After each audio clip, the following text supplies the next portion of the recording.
Pero, ¿cómo los percibimos? Los sonidos son recogidos por el oído externo, que está formado por el pabellón auricular y el conducto auditivo externo. El sonido es guiado a través del conducto auditivo hasta el oído medio.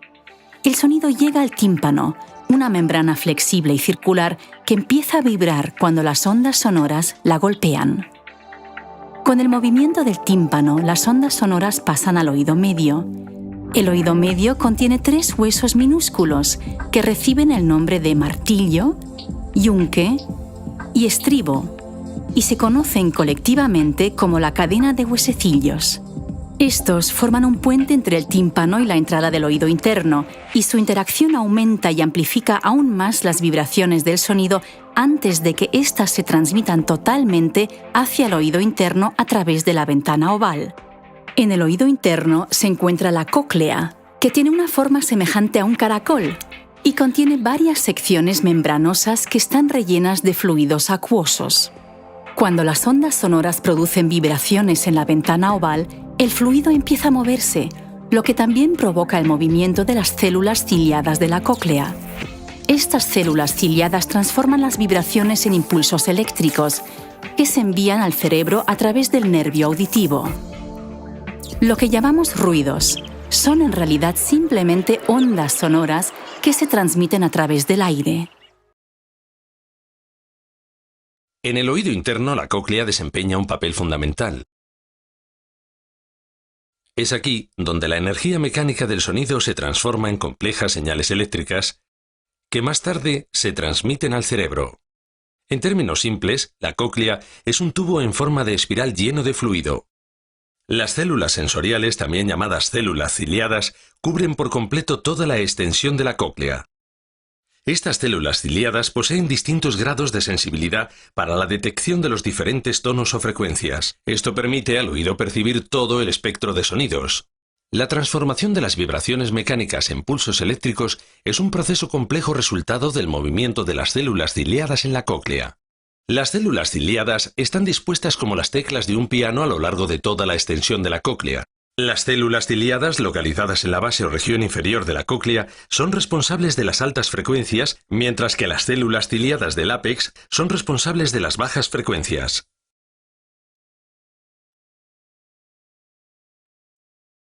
Cuando el fluido de la cóclea se pone en movimiento, provoca a su vez el movimiento de las finas estructuras de la superficie de las células ciliadas. Estos movimientos causan diferencias de tensión que producen señales eléctricas que se transmiten a través del nervio auditivo hasta llegar al cerebro. El córtex auditivo cerebral interpreta esta información como sonido, por ejemplo, como música o como habla. Toda esta sucesión de eventos, incluyendo los distintos pasos que convierten las ondas sonoras del medio ambiente en información que el cerebro es capaz de interpretar, suceden tan rápidamente que las personas pueden oír el sonido al instante y de manera continua. En este complejo proceso, existen varios factores que pueden provocar que una persona experimente una pérdida auditiva. La pérdida auditiva puede variar desde una pérdida de leve a moderada hasta una pérdida total de la audición. En general, existen 3 tipos de pérdida auditiva que difieren la una de la otra, dependiendo de la parte del oído que esté afectada, pudiendo ocurrir en el oído externo, medio o interno. Al otro lado hay algo bastante intrigante. Se denomina cóclea y es un pequeño tubo huesudo en forma de espiral. Es la clave de cómo oímos una gama tan amplia de sonidos. Si nos acercamos con un microscopio electrónico, deberíamos ver algo muy notable: el secreto de cómo se transmite el sonido al cerebro. Hay hileras de pelos diminutos de apenas unas milésimas de milímetro de altura.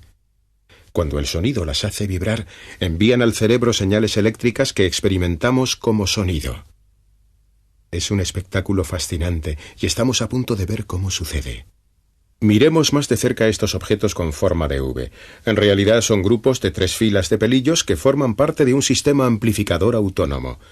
Si echamos un vistazo por debajo, deberíamos ver el resto del amplificador. Aquí está. Los pelillos salen de una célula con forma de salchicha que hay bajo ellos. Se ha conseguido aislar una de estas células con sus pelillos. Veamos lo que hace cuando le ponemos música. Puede que reconozcan la canción. 1, 2, 3 o'clock, 4 o'clock, rock. 5, 6, 7 o'clock, 8 o'clock, rock. 9, 10, 11 o'clock, 12 o'clock, rock. We're gonna rock around the clock tonight. Todos bailan literalmente. La respuesta excitada de estos pelillos amplifica las débiles vibraciones que llegan aquí del mundo exterior. Y lo hacen tan bien que podemos oír el sonido de un alfiler cayendo al suelo. Desgraciadamente, desde el momento en que nacemos, estas células empiezan a morir una por una. Y las que registran las frecuencias más altas son las primeras en caer. El daño está donde las células con los pelillos han desaparecido. A causa de la pérdida de estas células, a los 10 años de edad hemos oído la gama de sonido más amplia que podremos oír el resto de nuestra vida. A medida que envejecemos, algunas personas siguen oyendo relativamente bien, pero en otras han desaparecido tantas células amplificadoras que solo pueden oír ruidos fuertes. La mayoría ya no puede oír las frecuencias altas. El sonido del metro de Nueva York, que a los más jóvenes les puede sonar así, será percibido más bien así.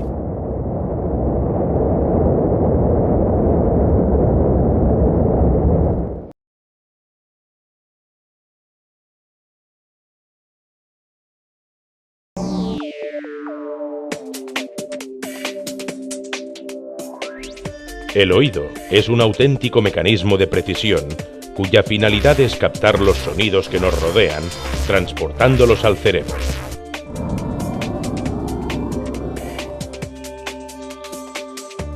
Cuando se produce un sonido, el aire vibra creando una onda sonora. El pabellón auditivo capta la onda sonora y la dirige hacia el canal auditivo.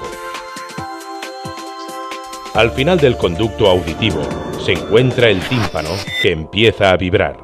Ya en el oído medio, el tímpano está comunicado con la cadena de huesecillos, martillo, yunque y estribo, que transmiten las vibraciones y las amplifican hasta la ventana oval del oído interno. En el oído interno, un líquido estimula las terminaciones nerviosas llamadas células ciliadas. Las células ciliadas envían impulsos eléctricos a través del nervio auditivo hasta el cerebro.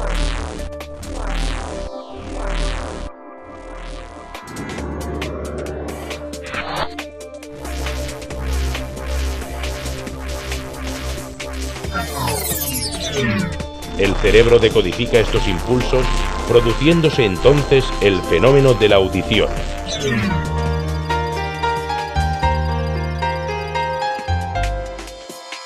Los problemas de audición se han convertido en algo habitual en nuestra sociedad. El ruido producido en la calle, en los centros laborales e incluso en las propias viviendas sobrepasa a menudo los 100 decibelios, lo que daña el oído interno. Hay 3 tipos de pérdida auditiva. Neurosensorial, también conocida como perceptiva, se produce en el oído interno debido al deterioro de las células ciliadas que conducen los impulsos sonoros hasta el cerebro. Conductiva, también conocida como de transmisión, implica la obstrucción de alguna parte del oído medio o externo. El sonido no puede transmitirse a través del aire, sino a través de la vía ósea. Mixta, es una combinación de pérdida neurosensorial y conductiva.